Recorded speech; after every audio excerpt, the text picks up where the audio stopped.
Welcome back to Real Geek Media.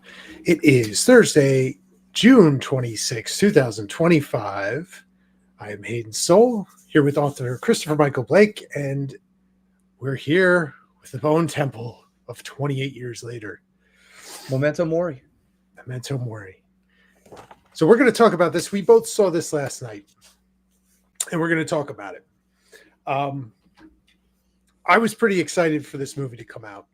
And I remember when we were doing our planning of our movies back in December of last year, this was one that I was like earmarked. I was pretty excited. Before we get into the movie and our thoughts on it, Christopher, what's going on with you? I feel like the alpha just literally took my jaws, opened me up, and then sloughed his giant dong into my mouth. There's some interesting prosthetic work in this film. We should mention, for anybody out there who has not seen the movie yet, there will be heavy spoilers in this film. Heavy spoilers. So if there's one thing you need to know about this movie, the gratuitous nudity on behalf of the male subjects. You know, I remember when Watchmen came out, people were like, "Oh, I can't watch it. The giant blue cock was in my face." No, I'm serious, right? That's what people were saying that. Wait till they get a load of Samson. Samson. Oh, yeah. Yeah. Basically doing the Predator to people. Right? That's what he's doing. He's doing the Predator. Yeah. Yeah. So 2002, Danny Boyle, Alex Garland, they bring us 28 days later. And I'm sure many of you have seen this movie by now. I mean, this is a cult classic, I would say.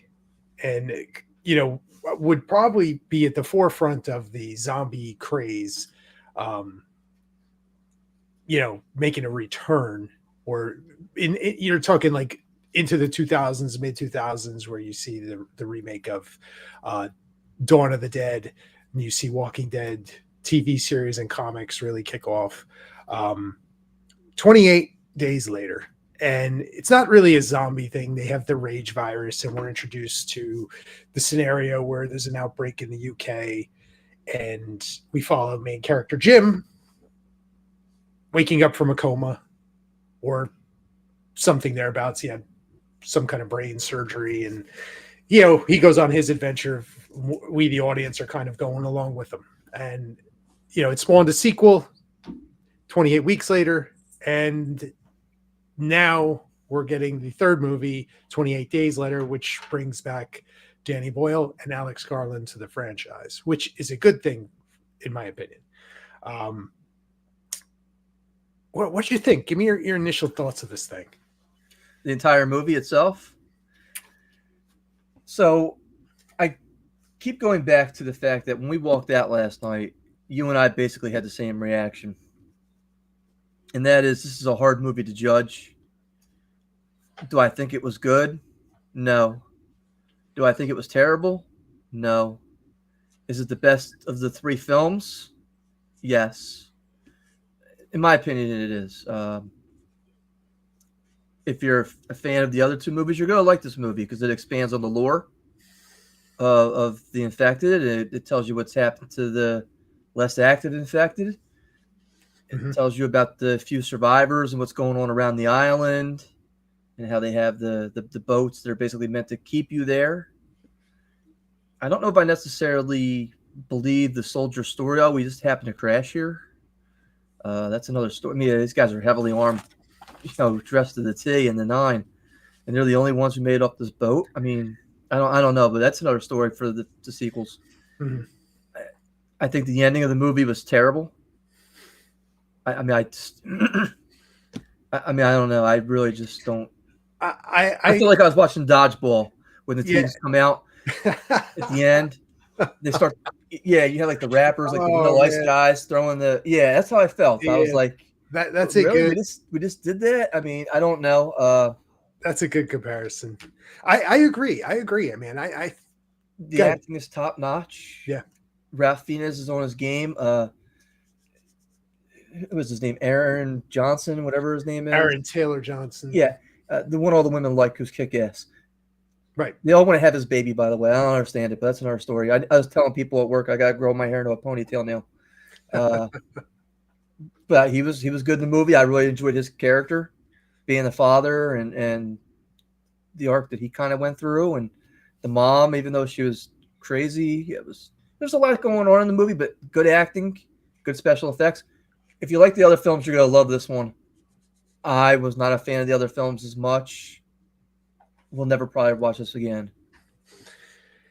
I agree. I agree. And it's a hard one to peg because I feel like it starts off really well.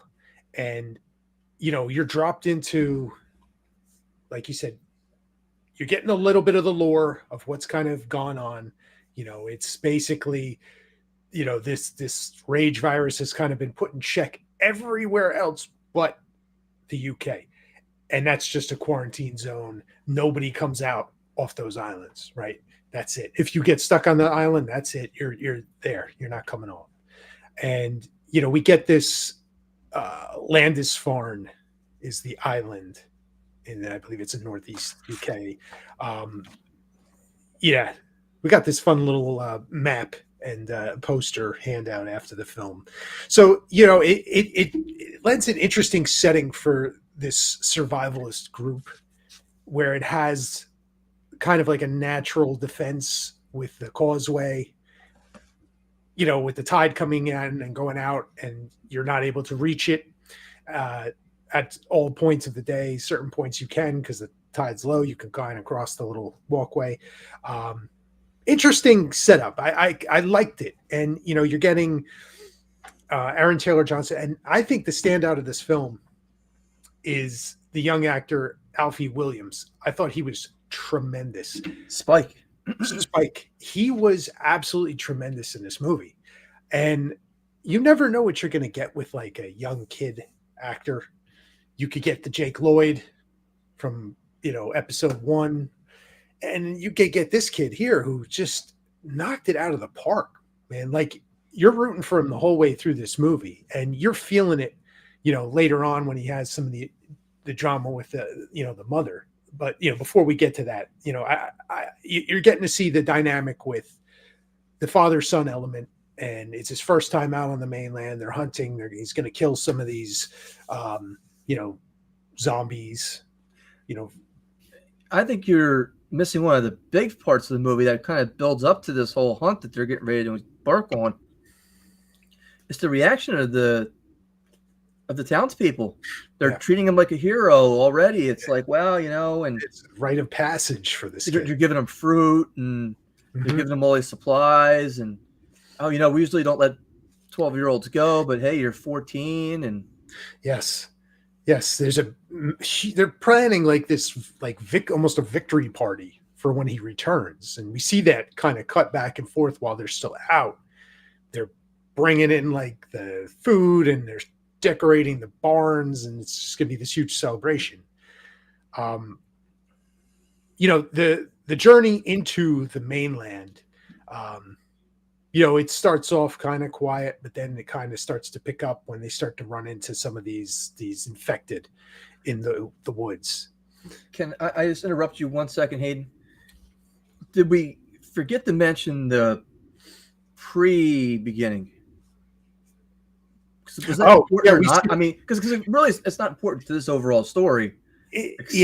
Toward the end. Yeah. So kind of like thrown in there. It was like, yeah. We even mention this. I mean, I don't know if we need to. I mean, it is relevant to the very end of the movie, but it's just a scene with his family, and Jimmy and his sisters, and I guess I don't know if there were any brothers there, but this is I think that's at 2002 when the outbreak occurs, right? Yes. On the onset, and he escapes the attack at the house, and he runs to go find his is his father at the church. Yes, his father is the priest, right? The father is the priest, and his father's acting like this is the rapture. He's basically just like, he stands there, he gives him the cross, tells him to, basically run. And that's it. You see this young Jimmy run off into the woods. Setting up this character, which we'll talk about in a little bit. I'm confused about this character a little bit. But yeah, it's a dodgeball team. You're 100% right in that. That's an accurate description of what these guys are at the end of this film. It just doesn't make any sense to me. So that's another story. We'll get to the end of this thing. Did you like the hunting lessons part of the film where they're out on the mainland? I really enjoyed it, actually. I thought that the rites for the son to go through and, hey, try to kill some infected. Let's not try to do too much. Mm-hmm. We're kind of scouting a location or two, and we're gonna make sure we're back by high tide.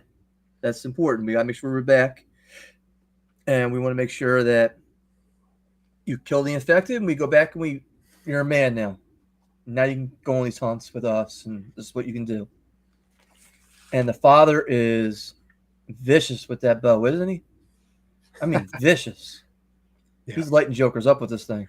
Yeah, I did enjoy.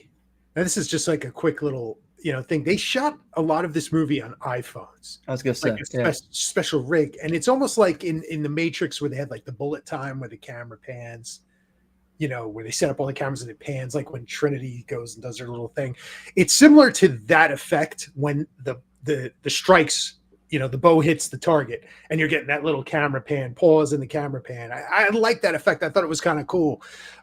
Interesting choice, but I think to film on the iPhone, but I think it adds that like gritty little quality that the first movie had, where you feel like you're looking at this thing through like a real grainy lens, and it's just that sense of almost, it's like a documentary on the ground watching it, because you watch that, you go back and watch 28 Days Later, you feel like you're like this is grainy, blurry, and it almost adds to that a little bit.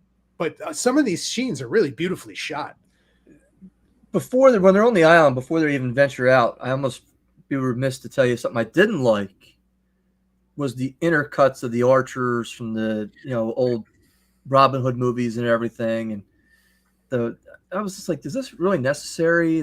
I think it's interesting that you said that. Like they're playing up, I guess, the locale, like the setting, right? This land is far an island, and how I guess it was like a stronghold, because you see the castle there, and it's, I guess they're trying to, if you're not familiar, I guess, with the lore of this place, from you and I'm just like, what? I had the same reaction. I was like, what is this? You know what I mean? I got home and I looked up, I read the map. I looked at the map and I did a little research on it. And I started kind of to understand what they were trying to do there. But for me, an American, I'm just like, I don't know. It didn't really connect. I thought that was kind of a weird thing right off the bat, but I did enjoy this first part of the movie, and they go on the hunt, they start to get in a little trouble, and then they're trying to make their way back, and as they get through a field, then they see up at the top of the hill there's a giant silhouette, and that's what they did.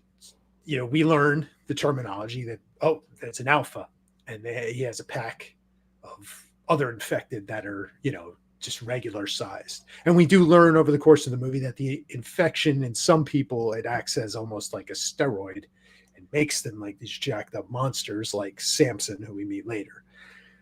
So the alpha, he roars and all the other infected go running after him. We get a little chase scene, a little hideout scene. I thought the action was pretty good as they're falling back, one of them shooting the bow, and we see 2x2s. 2x2s. We see Spike miss some shots because he's a little, on edge and panicked.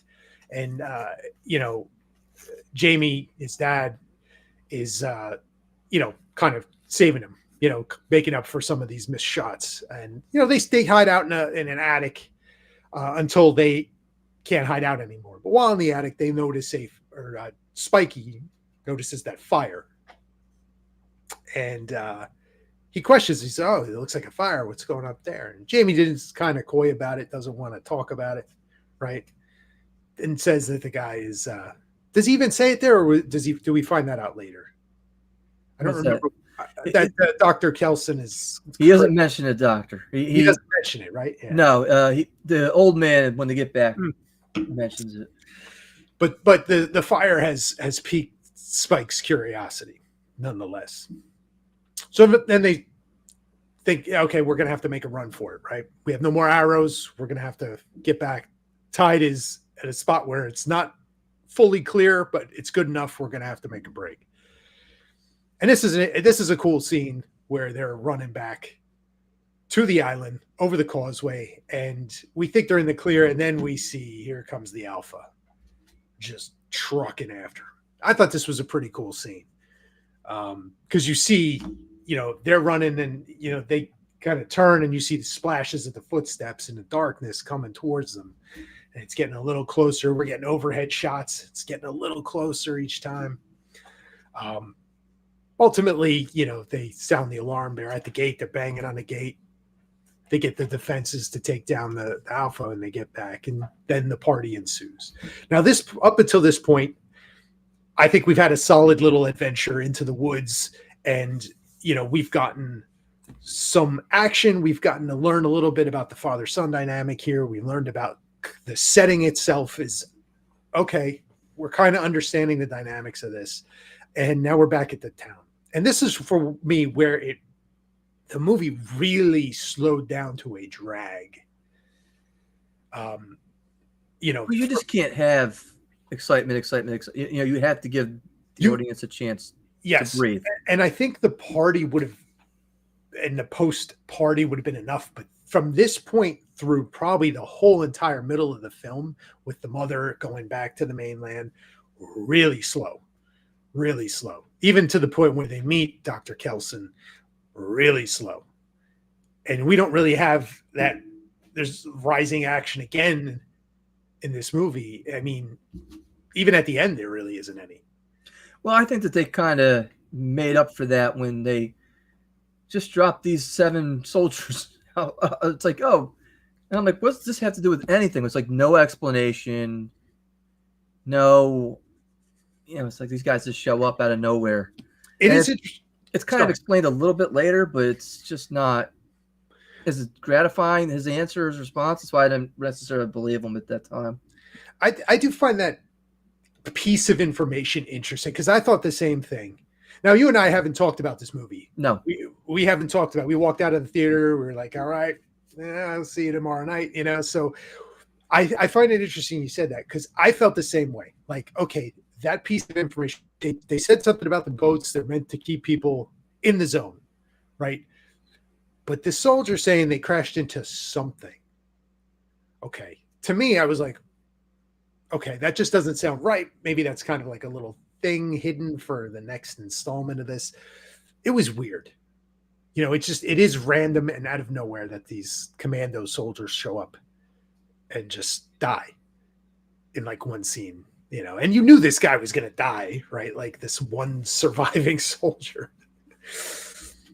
But Eric, before we get too far into that, what did you think of the relationship with the mother, or the mother and the family with Jamie and Spike and Isla, the mother?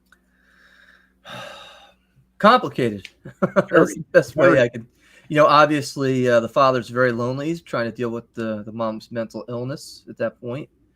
And the son just, 12 years old. He doesn't quite understand, hey, the person I loved 12 years ago, that's not the same person anymore. I have developed feelings. I'm alone now. I'm doing all this stuff to try to take care of the family and try to take care of your mom and try to take care of you, but I have needs myself that aren't kind of being met. And I still have goals and stuff for my life that may not be in the same purview as where you're at right now. And, so I empathize with the father quite a bit. Yeah, challenging character, man. Like, there's things there, like, you can see all of what you just said is perfectly puts his situation. And that's a hard situation. You know, what he's going through, you know, it's easy to say, yeah, but that's not really the case. And he loves his son. He does love his wife, but the challenge he's having is what you mentioned. And that's a hard thing, you know, for the kid to understand that. And, you know, a very complicated dynamic. And I thought that was interesting that they put that in there like that. I thought it was, you know, because listen, it's not the, you know, typical, okay, you know, regular family dynamic. It's a challenge every day for this group of people, every day. And, you know, the kid loves his mother, right? And he wants his mom to get the doctor. And it's, you know, like you said, he's a 12-year-old kid. They're going to love their mom, unconditional love, right? Like, you know, it's, and you really feel that through this middle part of the film. You know, he really loves his mother and he will do anything to get help for her to the point where he risks just taking her into the mainland, you know, just him and her without the help of his father or anyone until they meet up with, you know, Dr. Kelson. You know, one thing I will say about the mother herself, because at first there was the scene in the Abbey, the broken Abbey, Yes, where they're sleeping overnight, and they're attacked by one of these slow walkers. And again, there's heavy spoilers here, so if you haven't seen the movie, you know, we are going step by step through the movie. And it's kind of a mystery who's killed the slow walker. Mm-hmm. And then we quickly flash back and we see it was the mom all along, and she doesn't have any memory that she actually kind of did it. And I thought that's a little bit far-fetched. Then I kind of thought about it. I said, these people are all survivors. They've had to survive to this point and probably have had to do things that normal people wouldn't have to do, make decisions that normal people wouldn't have to make. It makes sense that she could be that brutal when she needs to be to save her son, and that instinct is still there. I mean, you see her reluctance to want to go into the mainland. Mm-hmm. So the mom character is very complex. She does a very good job. I didn't realize how young she is actually in real life. Oh, yeah. How old is she? Actress. I believe she was born in 93. She played Rey's mother, though. And Yes. I saw that. It's The Force Awakens, which to me was like, really? I mean, yeah, she's only 30. What was that? That make her 31? She's Jodie Comer is the actress. Is that right? Am I mathing right? 32? 32? Yeah, 32. Yeah. So I didn't realize that she was that young, because she looks quite a bit older in the movie with no makeup on. Mm-hmm. Difficult role. I thought she did a very good job. Yes. With what she had to portray, and that you know, you got some really good performances out of your actors in this. Most of the main build actors in this, you know, you got some good performances. And the scene, like, I'm not meaning to say that it was bad, like the middle section of this movie. It's just very slow. Whereas, you know, in 28 Days Later, you have that same slowness after the initial, okay, he comes out of the hospital, he meets, you know, the small 2-person group, and then it's slow through the middle part of that before they decide to go to the military base. This was slow in that sense too. Just, you know, the only action we talked about was the military group, and, you know, they meet up, and it just, I don't know. I was finding myself kind of like, you know, let's get on with it, you know, during this part, where I didn't really feel that in the first film, even though it had some of those slow things too. It does get interesting again when Dr. Kelson, Ralph Fiennes, shows up. I think it gets interesting even before that, because you forget about the whole train incident. The train, yeah, yes, the train. I mean, let's face it, that is like one of the most, I want to say, oddest zombie parts in the main movie I've ever seen. Not original. I mean, we've seen zombies have babies before, But this one was Very interesting. yes, And the scene is, the mother hears screaming like something in pain, and there's a train just around the bend. They see the train, they go on the train, and there's the pregnant infected woman, and the mother's, she's like, oh my god, she's in pain, kind of, you could see through her emotions that she wants to do something to help, and then they end up locking hands, and she, the infected has the baby who is not infected, which is interesting for the lore of this whole world. it's amazing what the human body can do. That placenta protects. Isn't that what Dr. Kelson said? That's what Dr. Kelson says Yeah. about the placenta, that very phrase, right? Yeah. So interesting. Infected mother after the birth kind of comes to and then wants to attack, and there we go. Eric just puts the infected mother down, and now they have a baby that's not infected. And I have to feel like there's more to this at some point, because, like you said, we've seen infected baby thing, or the pregnant zombie thing. The Dawn of the Dead remake had this very same element, except the baby's zombie Yes. in that movie, right? So in this one, it's not infected. The baby's healthy and normal. Interesting. I don't know where that's going to go. That is definitely a different kind of twist on this. I guess I'm hoping we're going to learn a little more about it, maybe in the next film, or not. I don't see it happening. We did get that tiny little bit from Dr. Kelson that, the placenta is amazing, keeping it from infection, I guess. I don't know. But it does beg the question to me. The first thing that I thought about this was, okay, how recently infected was this woman? Because she looked pretty haggard.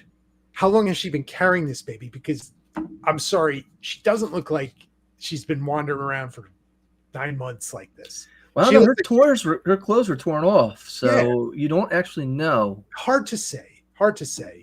But I'm thinking like, oh, she's just been wandering around for 20 years like this. And not only that, I mean, do the infected have sex? Is it not almost in when Samson shows up here, this scene, and he gets to her corpse, and he kind of picks her up and looks at her, and it's seems almost like yes, that's his woman. Absolutely. And this is and being an alpha. What was the movie? Oh man, with Batista and zombies in Las Vegas. Yeah, not Zombieland. Yeah, Army of the Dead. Army of the Dead has that same trope where the alpha, the leader, and his queen have a baby.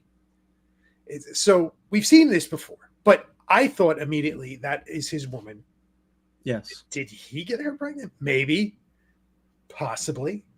But interesting scene, because he definitely has that moment like where he looks at it and then he gets really angry, and just here comes the pursuit up until Dr. Kelson shows up with his little dart gun. And Ralph Fiennes, I mean, listen, this guy is like good in everything that he's in. The last 4 movies that he was in his roles were absolutely ridiculously so good. It's just amazing how good of an actor he is, even in something as ludicrous as this. And like he's throughout the movie, we're learning that through Jamie, the father, that he's crazy, he's nuts, he's killing these people. But when we meet him, he's calm and he's reassuring to the kid. He does not come off as Crazy, complete crazy. He seems odd, yeah, but he is calm, and I think more than anything, that is not what we expect here. How do I say this?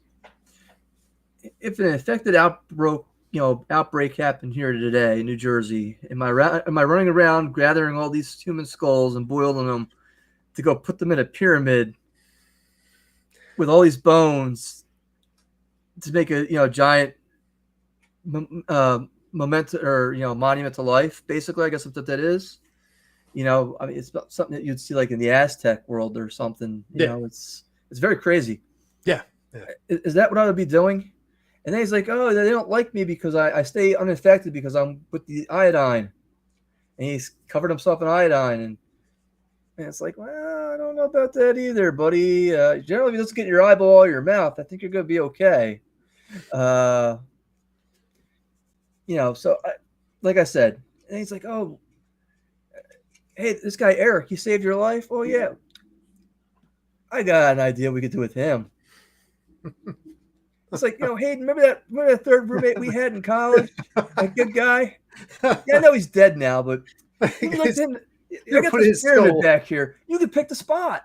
His skull's going to go right here. Just pick the spot. Just pick the spot there, Hayden. Don't worry. Our third roommate, just stick him up there. Oh, your wife? Oh, no problem. Stick her up there, too. That's okay. No, he's not. He's not with it. As calm as he is and as rational as he is and as helpful as he is, he's not playing with the full deck either. He's just not. And the fact that he's been out there for, since 2002 doing this, I mean, come on. And no one's eating him so far because he's locking himself. We saw what the Alpha did to that whole hiding spot. I mean, come on. He has a smart way of neutralizing the Alpha. Those with the tranquilizer, where we see early in the film, and we hear through the conversation, oh, it takes all these multiple shots and strong men to take this thing down. Here he goes. He's like, blow dart, neutralized. Why he doesn't kill Samson, I do not know. Like, because I'm thinking, oh, he's neutralized. We're gonna finish this.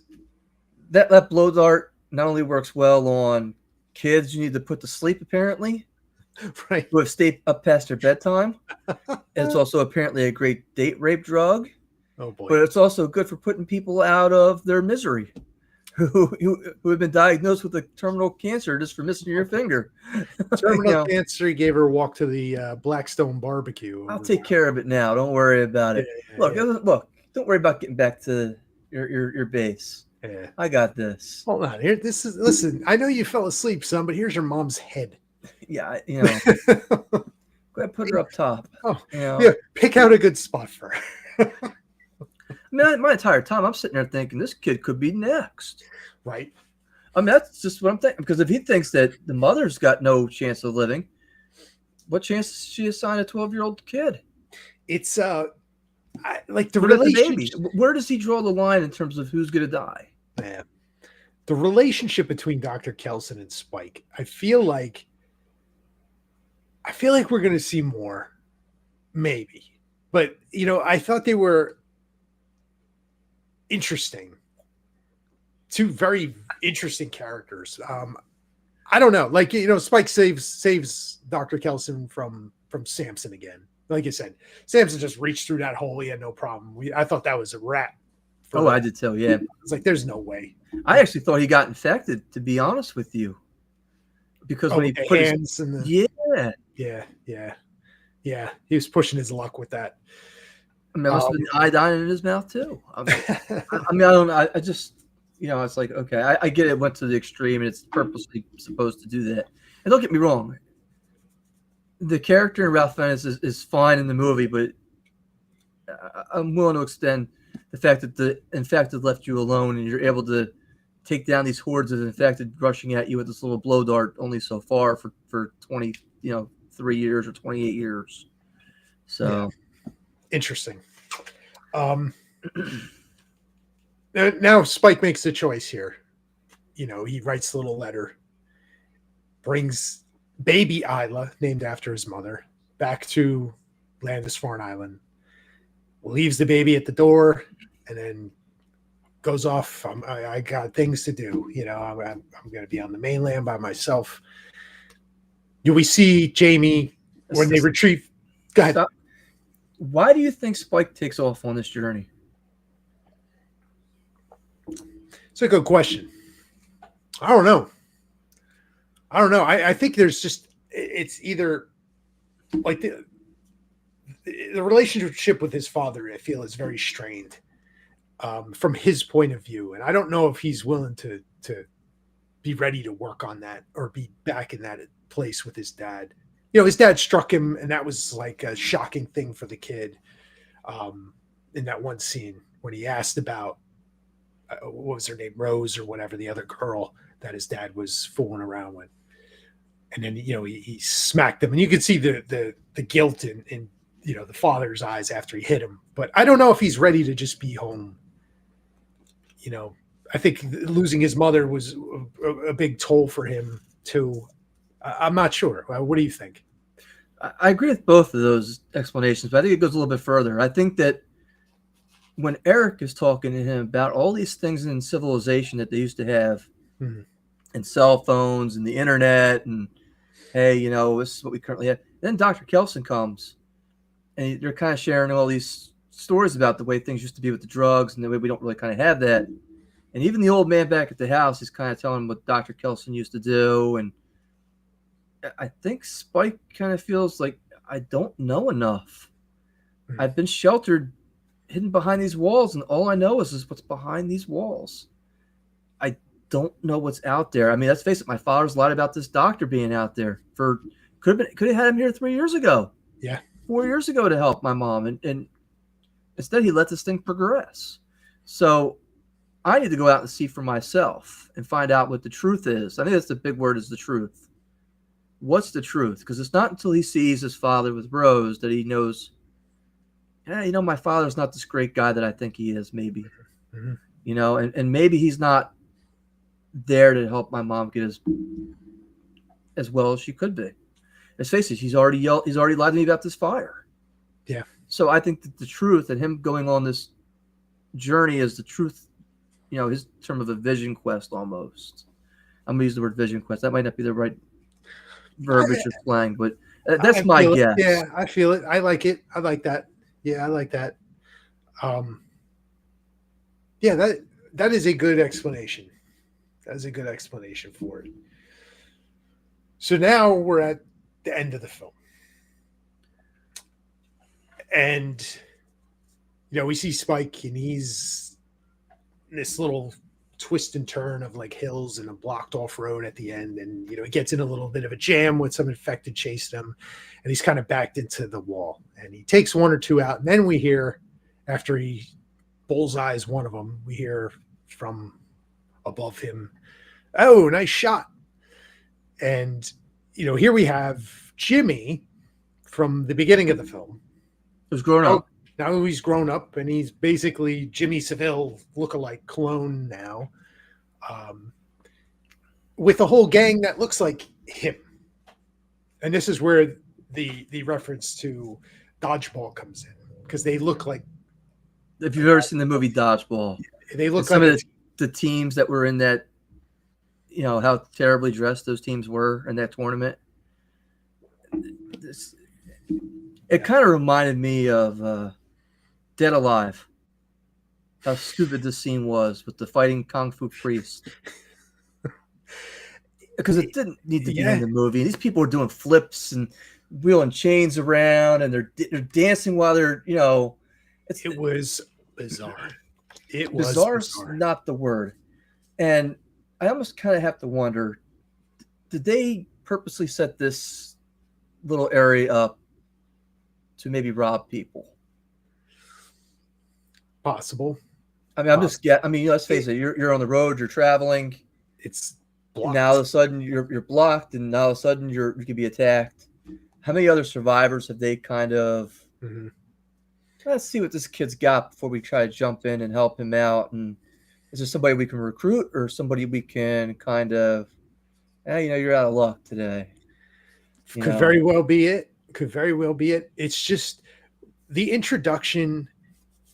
All along, we've seen this, like, the serious tone when there's a fight with the infected, right? It's like, if I miss this shot, I'm screwed, right? If this the jarring nature in which this group is introduced, like you said, they're doing flips, they're doing parkour off the rocks, they're swinging their chains around the necks and just pulling heads off. They're doing break dancing. Like, what in the world was going on here? They look like, what are they dressed in? Velvet? They're wearing, yeah. I mean, that's what they are. They're wearing all tracksuits with like jewelry, gaudy jewelry on, and like it looks like a bunch of wigs. You know, I don't know, man. Like, think of Vanilla Ice on his like worst dress day.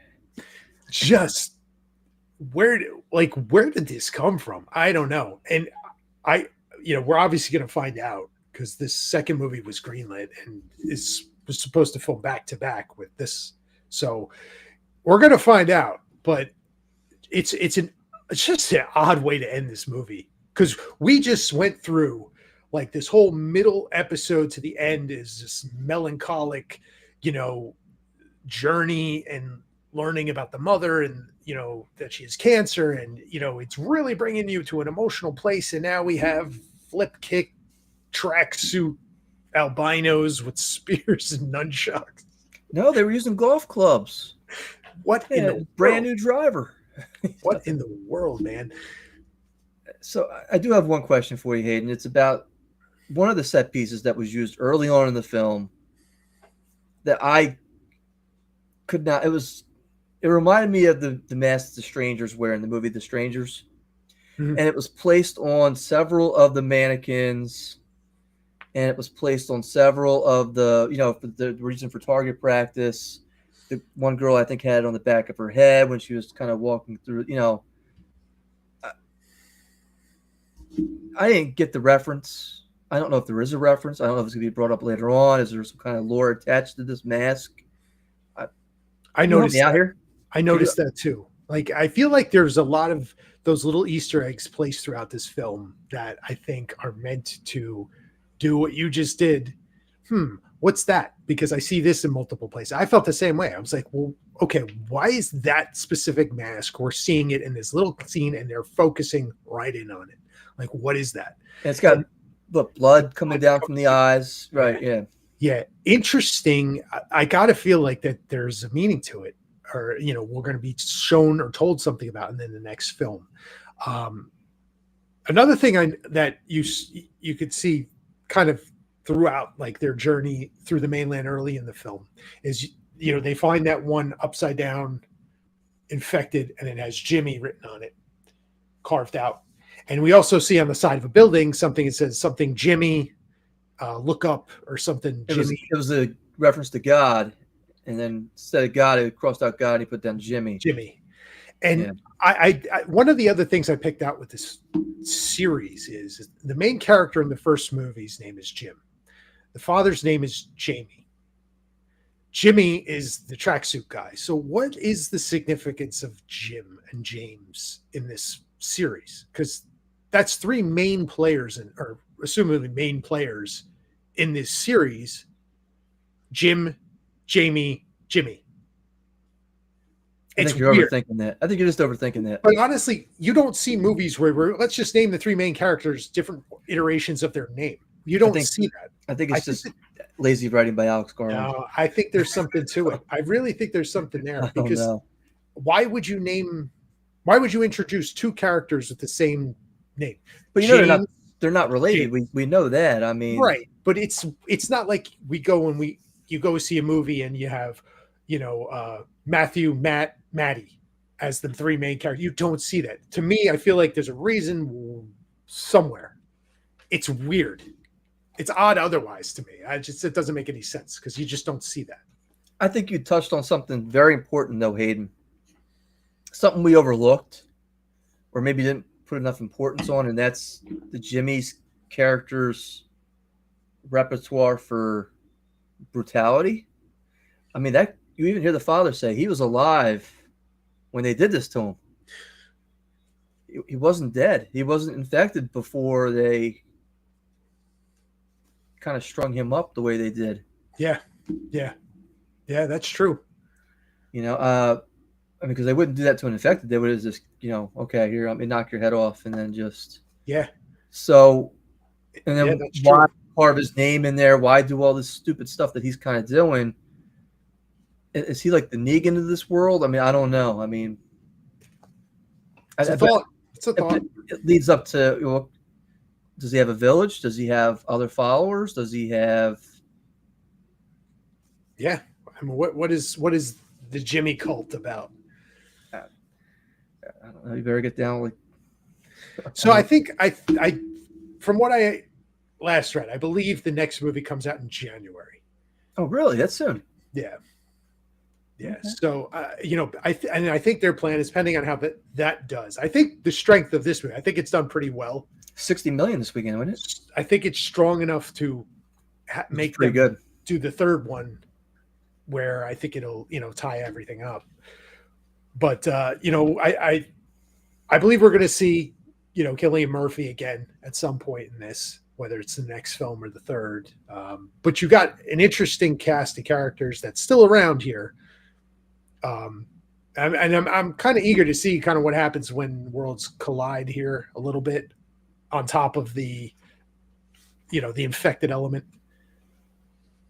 I think you're going to be a little disappointed with the Cillian Murphy tie-in.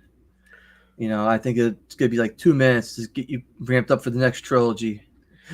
He might being an executive producer on this. He must have just shown me the money. He might not be in the next one, but I feel like he's going to be back in one of these things. Probably they'll save him for the last one if they're going to do 3. I feel like you have to bring him back. At least, because I think people are really like, when they think of this series, they think of the first movie, right? And he was really good in that movie. That's really the first thing I remember seeing him in, is that 28 Days Later.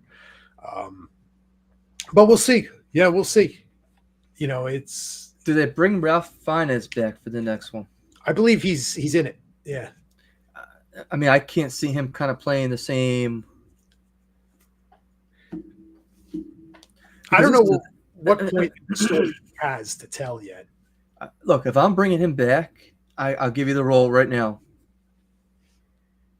Jimmy's crew captured him, and they're bringing him back to the village to execute him. No, why not?